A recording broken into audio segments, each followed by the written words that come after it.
ते आमचे जिल्हाध्यक्ष राजाभाऊ ठाकरे साहेबांनी तुम्हाला विजिट केलेलंच आहे. त्यांच्यापासून महाराष्ट्र शासनाने सुद्धा त्यांचे कार्यक्रम प्रत्येक कार्यालयात व्हावे असं ते जाहीर केलं. हा फार मोठा सन्मान आहे आमच्या नेत्याचा असं आम्हाला वाटते.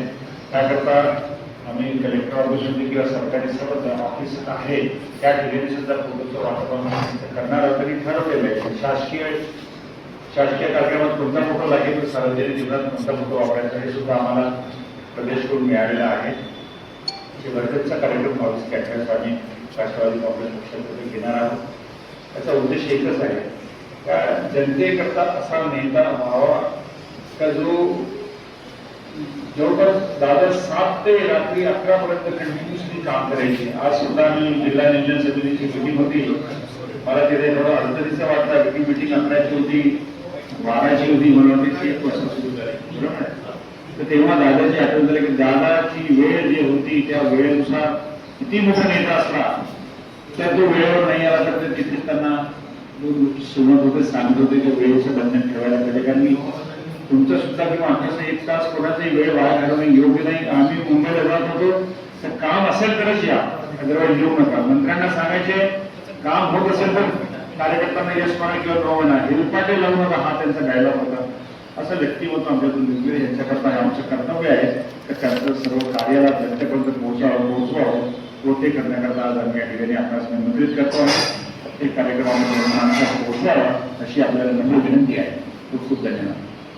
नागपूर ग्रामीणमध्ये कुठल्या प्रकारचे कार्यक्रम आयोजित करण्यात येणार आहेत, काय उपक्रम?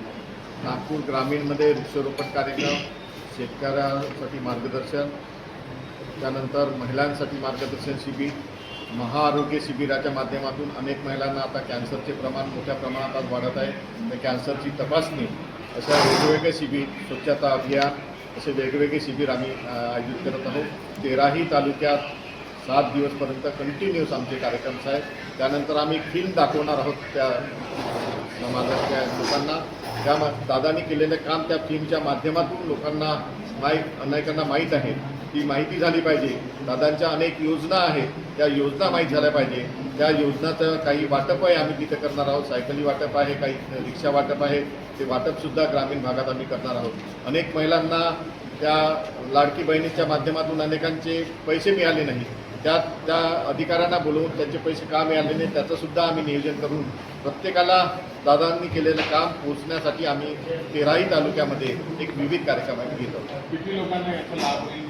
तर्फे दादांच्या जयंती प्रित्यर्थ 22 तारखे ते 28 तारखेपर्यंत सातत्याने सर्व कार्यक्रम पूर्ण शहरावर आम्ही राबवणार आहोत व पूर्ण जिल्ह्यामध्ये आमचे जिल्ह्याचे अध्यक्ष राजाभाऊ ठाकरे साहेबसुद्धा बसलेले, माझे कार्याध्यक्ष श्रीकांतजी शिवणकर, आमचे विभागीय अध्यक्ष पदाधिकारी बसलेले आहेत. आम्ही पूर्ण नागपूरच्या 6ही विधानसभामध्ये व ग्रामीणच्या 6ही विधानसभामध्ये 13 विधानसभामध्ये 13 तालुक्यामध्ये म्हणजे 6 विधानसभा 13 तालुके या ठिकाणी पूर्ण लोकांकरता राबवण्यात येणारे कार्यक्रम ज्याला आपण म्हणतो रोग निदान शिबिर, ब्लड डोनेशन कॅम्प, त्यांच्याविषयी लोकांनी अवेअरनेस यावा याकरता स्वच्छता अभियान, असे अनेक कार्यक्रम, जनसेवेचे कार्यक्रम आम्ही या पिरियडमध्ये राबवणार आहोत. व 28 तारखेला एक आम्ही दादांची रॅली व्हेरायटी स्क्वेअरपासून आम्ही काढण्याचा आमचा मानस आहे.